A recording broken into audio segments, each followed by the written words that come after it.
Commercial building sa Katipunan Avenue, Quezon City at Ispang Gusali sa Taguig, nasunog.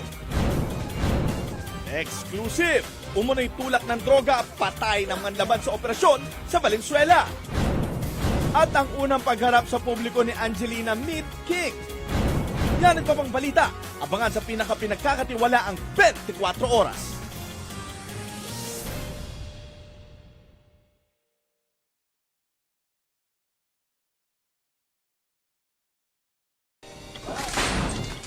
Exclusive. Ikatlo sa drug watch list sa Laguna, arestado sa operasyon. Bahay ng suspect sa loob pa ng compound ng pag-aari nilang eskwelahan. Dating Vice President Jejo Marbinay, kinasuhan ng katiwalian at iba pa sa Sandigan Bayan.